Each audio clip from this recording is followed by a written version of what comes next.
빠른 속도로 발달하는 정보통신 기술은 우리의 일상을 조금 더 편리하게 만들었습니다. 작은 디지털 기기 하나로 바뀐 변화. 화면을 터치하는 것만으로도 음식을 주문하거나 정보를 검색하고 문화 콘텐츠까지 누릴 수 있는데요. 최근에는 교육 현장에도 정보통신 기술이 등장했습니다.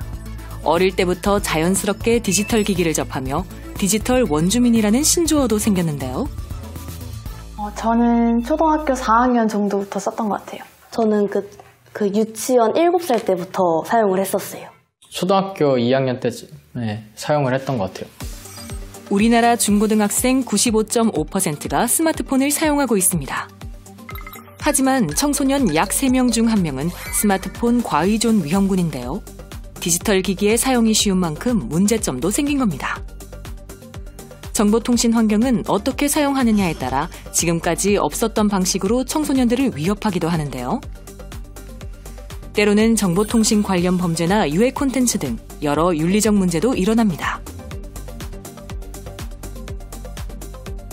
그렇다면 건강한 디지털 문화를 위한 정보통신 윤리교육은 무엇일까요? 미래교육 플러스에서 살펴봅니다.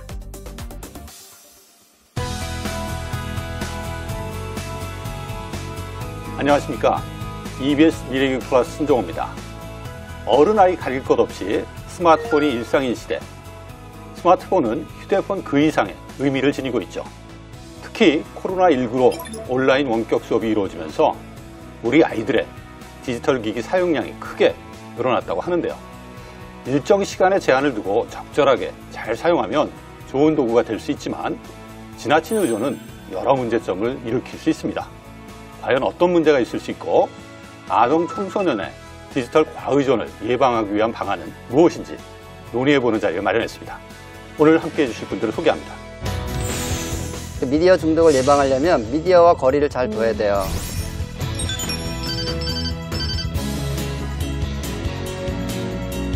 디지털 시민교육은 시민으로서 성장해가는 과정이고 생애주기적인 입장에서 평생교육으로 접근해야 된다고 생각해요.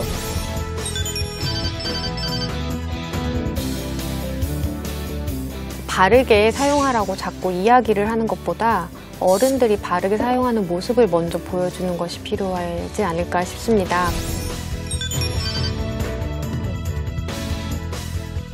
하지 말라고 강제적으로 말하는 것보다는 행복한 추억을 만들 수 있는지를 상기시켜주면 더 좋은 미디어 습관이 만들어지지 않을까.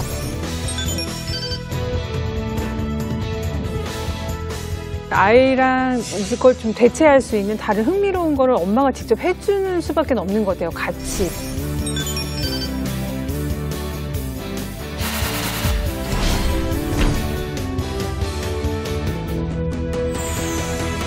오늘 방송하면서 제가 휴대폰을 안 갖고 있다 보니까 요새 좀 허전한 걸 좀 느껴요. 불안하진 않으세요?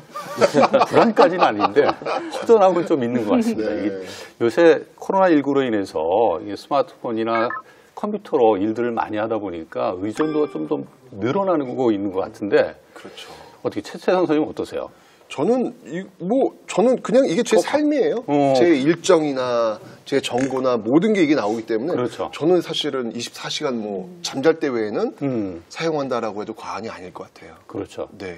근데 요새 학생들도 온라인 수업을 하다 보니까 이전보다 디지털 기기를 점차 많이 사용을 하거든요. 근데 학부모님도 또 우려하세요. 그렇죠. 이게 공부하는 데만 쓰는 게 아니라 우리 학생도 나와 있지만은 게임하거나 또 지나친 동영상 시청, 특히 유해물 그렇죠. 시청들을 할까봐 많이 걱정을 하시거든요. 그러니까 근데 사실 예전에 제가 교직에 있을 때는 이 스마트폰이 이렇게 많지 않은데 아까 지금 95%가 넘는 얘기를 그렇죠. 듣고 제가 깜짝 놀랐어요. 엄청난데 아니 우리 지금 학생분 나오셨으니까 한번 여쭤볼게요. 하루에 스마트폰 어느 정도 사용하는지 그리고 학습 이외에는 또 어떤 걸로 용도로 쓰는지 한번 궁금하거든요. 솔직히 한번 얘기해 주세요. 개인적으로 음악을 엄청 듣는 걸 좋아해서 길 갈 때나 아니면은 자기 전에도 계속 음악을 듣고 있다 보니까 하루 종일 내내 핸드폰과 살고 있다고 해도 과언이 아닐 정도로 사용하고 있고. 네. 아, 그렇구나. 나는 괜찮은데 들으니까 왜 걱정되지? 특히 이제 길 갈 때 이렇게 음악을 듣는 경우에 교통사고에 노출될 가능성이 높거든요. 맞아요. 실제 김영태 선생님, 네. 학교에서 학생들 스마트 기기 사용 양이 상당히 늘었죠. 그 비대면 수업 상황이 되면서 예. 선생님하고 아이들하고 소통할 수 있는 방식이 이제 미디어밖에 없는 상황이 됐죠. 그러다 보니까 이제 저학년 학생들도 예전에는 선생님하고 커뮤니케이션을 했다면 요즘은 온라인으로 미디어를 통해서 하는 것들이 굉장히 익숙해졌고 1, 2학년들이 이제 쌍방향 실시간 수업을 합니다. 그러니까 어마어마한 활용도가 늘어났겠죠. 이 얘기를 하시니까 지금 우리 학부모님과 계시는데 표정이 좀 어두워지셨어요. 그러니까요. 고민 좀 많으시죠? 네, 많아요. 아이들이 긴 문장 읽는 것 자체를 좀 어려워하더라고요. 네, 그리고 또 영상 같은 경우도 이제 건너뛰기가 가능하니까 조금만 흥미 없으면 건너뛰어버리고 그러면서 계속 핸드폰을 들고 있으니까 걱정이 많죠. 근데 저도 많이 들고 있어가지고 뭐라고 할 수는 없는 것 같아요.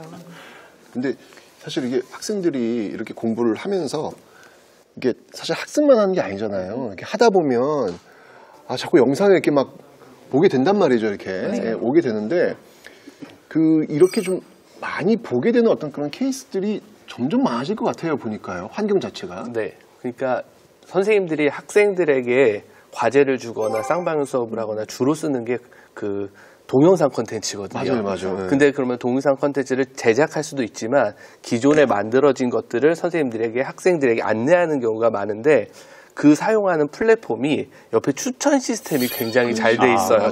그러다 보니까 시작은 학습으로 했지만 끝은 게임이나 동영상 시청으로 가는 경우가 굉장히 많죠. 그리고 그걸 보는 학부모님들은 굉장히 화가 나는 당연하죠. 이 프로세스를 지금 가정에서 굉장히 많이 겪고 있고 이게 문제라고 생각하고 있어요. 온라인이 근데 지금은 어떻게 보면 거의 필수되는 상황이잖아요. 이게 뭐 어떻게 방법이 없어요, 사실은요. 게다가 또 코로나19도 있고 그러니까. 분명히 지금 이게 필요는 한 것 같은데 뭔가 어떤 이런 과의존에 대한 경계가 분명히 필요는 하겠죠? 맞아요. 그러니까 이제 우리 두뇌는 빠르고 편하고 쉬운 것을 두뇌는 선택하도록 돼 있어요. 근데 이제 온라인으로 접하면 모든 게 다 이제 편하기도 하고 빠르기도 하고 재밌기도 하고 쉽기도 하죠.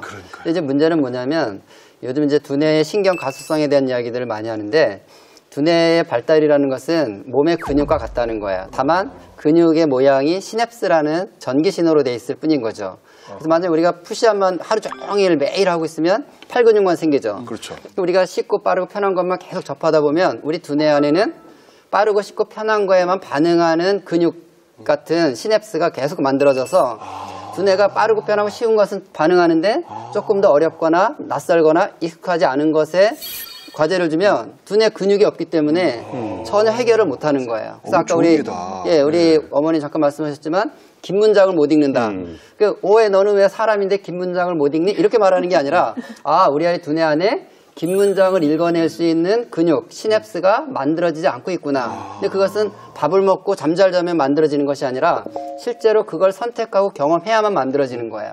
근데 이게 과의존의 문제를 우리는 많이 한다고만 생각하지만 부모님들이 실제로 많이 하는 것뿐만 아니라 많이 하는 과정에서 두뇌는 그런 것만 반응하는 성향으로 두뇌가 바뀌고 있다는 걸 생각해 볼 필요가 있는 거지. 그냥 쏙 들어오는데요. 맞습니다. 근데 약간 무서워요. 두뇌가 바뀐다니까. 네. 그러네. 우리 김 교수님 어떻게 보시나요? 과의존의 경우 크게 현저성, 조절 실패, 문제적 결과를 주요 세 가지 요인으로 이야기를 하고 있습니다. 그래서 현저성이라고 했을 때는 일상에서 가장 우선되는 활동이라고 할 수 있는데 학부모님들이나 선생님들 모두 바라시는 현저성은 학생들이 공부를 많이 하는 현저성이 이렇게 두드러지기를 원하지만 스마트폰 과의존 같은 경우에는 스마트폰이 이제 생활의 우선이 되는 상황이 되는 거죠.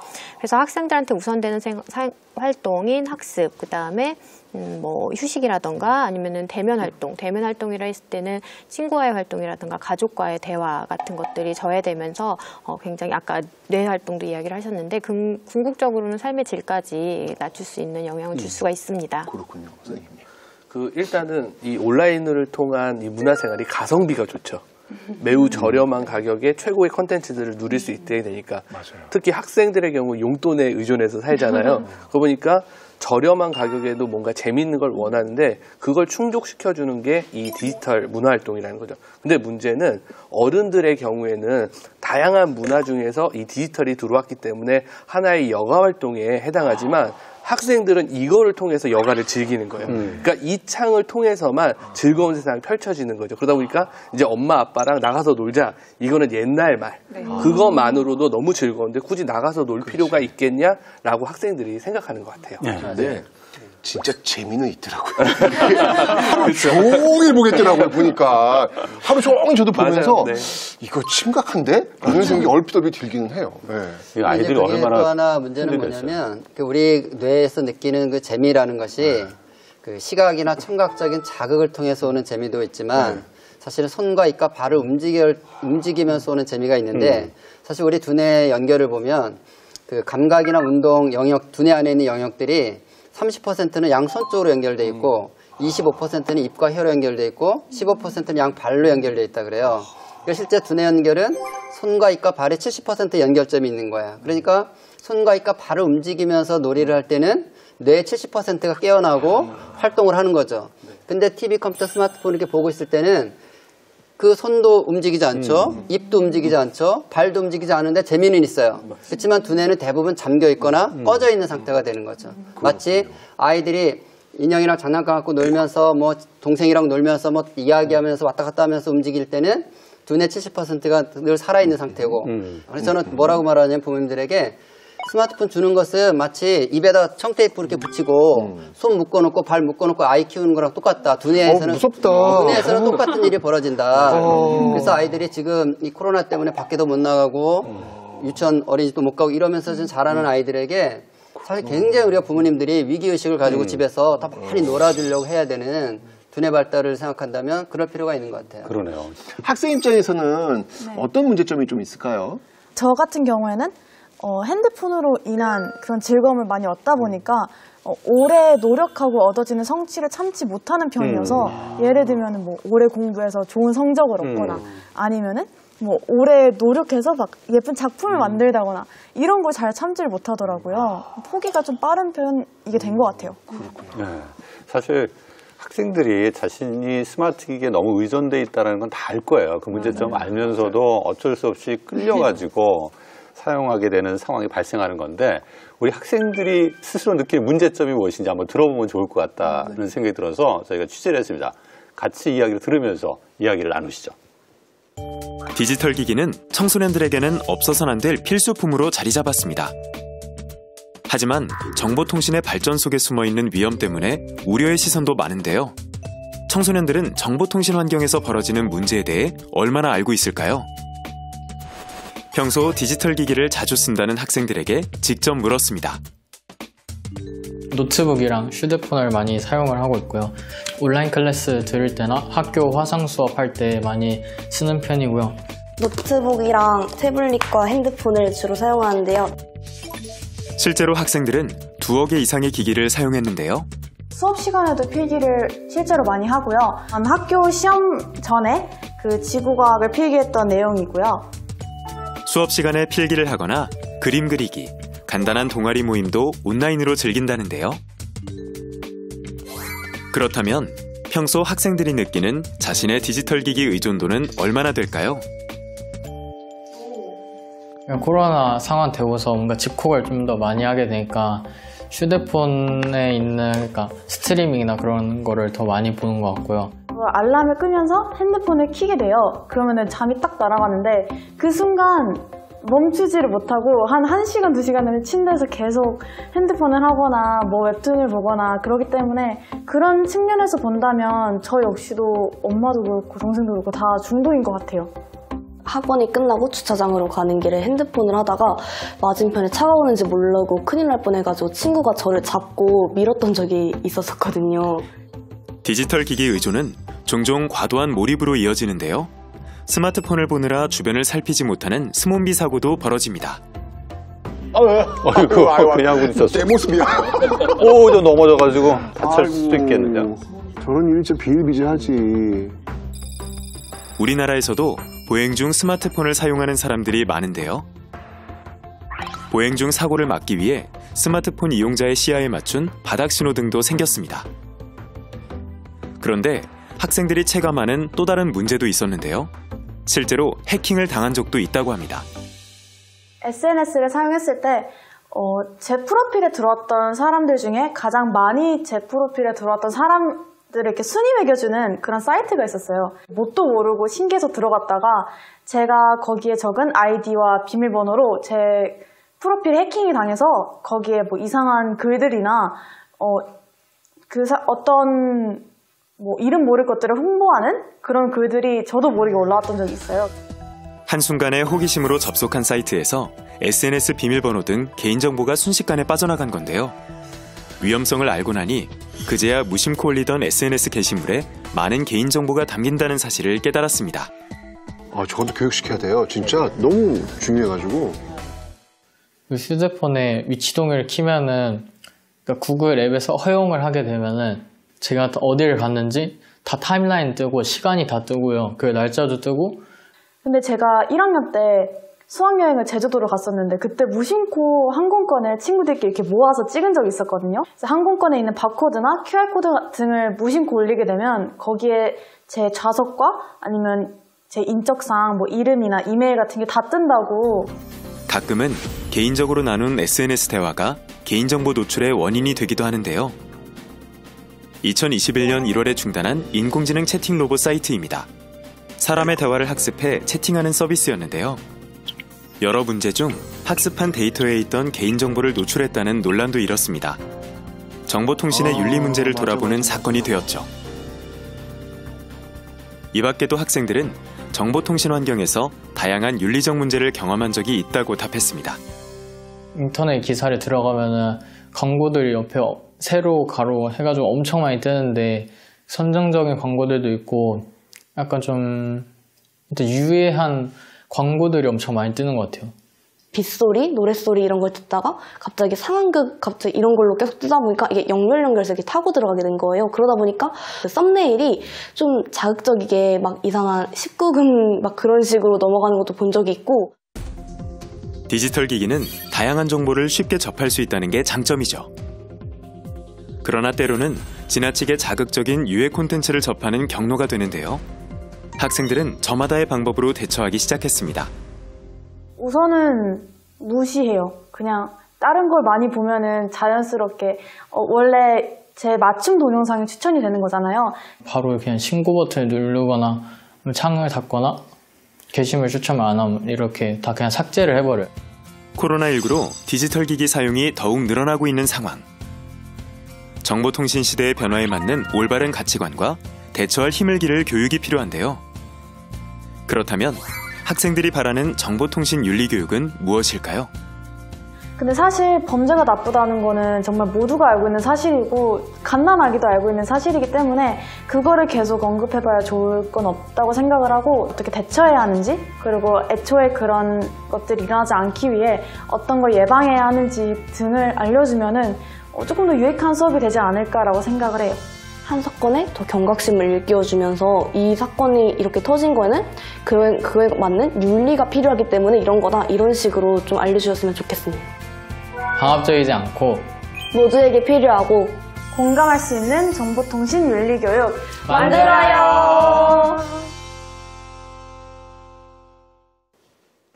제가 얼마 전에 세계적인 SNS 기업들의 개발자들이 참가한 다큐멘터리를 본 적이 있습니다. 그분들은 어떻게 생각하냐면 이 SNS에서 많이 추천해주고 미리 알려주고 하는 것들이 개인을 위한 것이 아니라 비즈니스를 위한 것이다.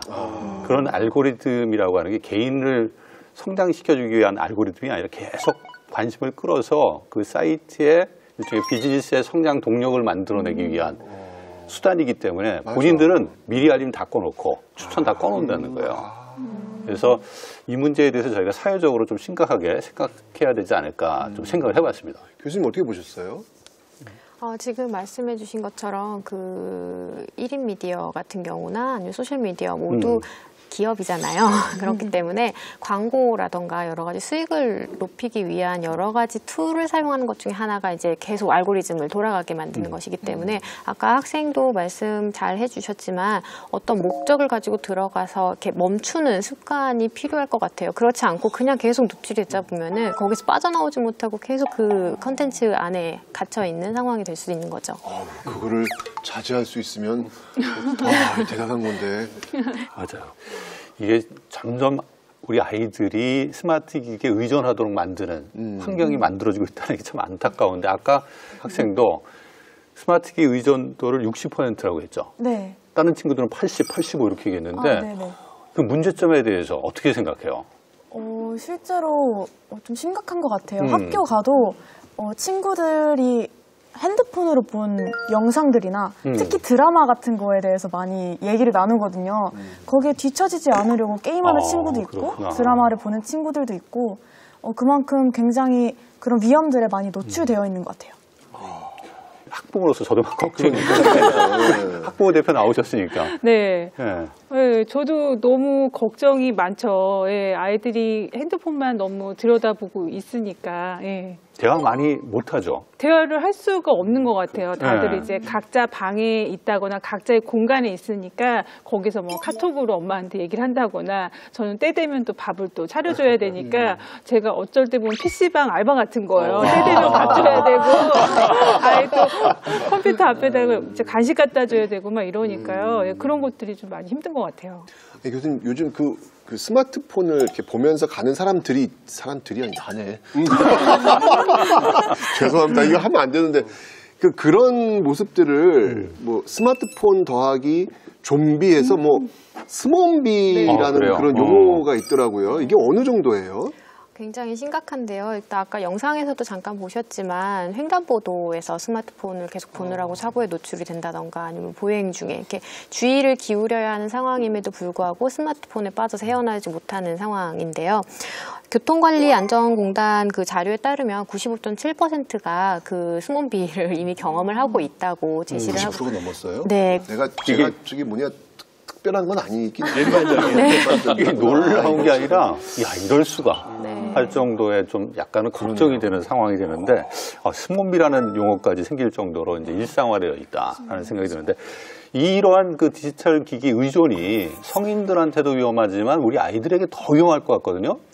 정말 우리가 부모님들이 좀 봤으면 하는 것은 부모님들은 나도 스마트폰 하루 종일 하는데 뭐 아이도 하는 거지 뭐 이렇게 생각하는데 사실 이렇게 생각하셔야 돼요. 두뇌가 발달하는 데 있어서 결정적 시기가 있다는 거예요. 그리고 마치 찰흙을 우리가 딱 문방구에 사와서 비닐을 딱 뺏겼을 때는 말랑말랑하잖아요. 그렇죠. 그러니까 그것으로 뭐든지 다 만들 수가 있어요. 그런데 개봉하고 한 달 정도 지나면 딱딱해지면 뭘 만들 수가 없죠. 딱딱했으니까. 그러니까 우리 어른들의 뇌는 두뇌 상태가 개봉한 지 한 달 된 찰흙인 거예요. 그래서 우리가 책을 읽어도 한 페이지 넘기면 아까 등장인물이 누구였지? 안 떠오르잖아 우리는. 근데 아이들의 뇌는 갓 개봉한 말랑말랑한 찰흙 같은 상태라서 바로바로 흡수하고 그것을 모양을 만들고 지금 너무너무 두뇌를 잘 만들어갈 결정적 시기이기 때문에 여러 다양한 경험을 하고 다양한 선택을 해야 되는데 생각하고 이성적인 판단하고 책을 읽고 이런 것을 하지 않고 이런 그 감각적이고 자극적이고 또 욕구나 욕망을 채워주는 것만 계속 반복하다 보면 뇌 자체가 거기에 쉽게 만들어진다. 그러니까 너는 말랑말랑한 찰흙이기 때문에 다양한 경험을 해. 이렇게 얘기를 해주라고 얘기를 하죠. 예. 일단은 저는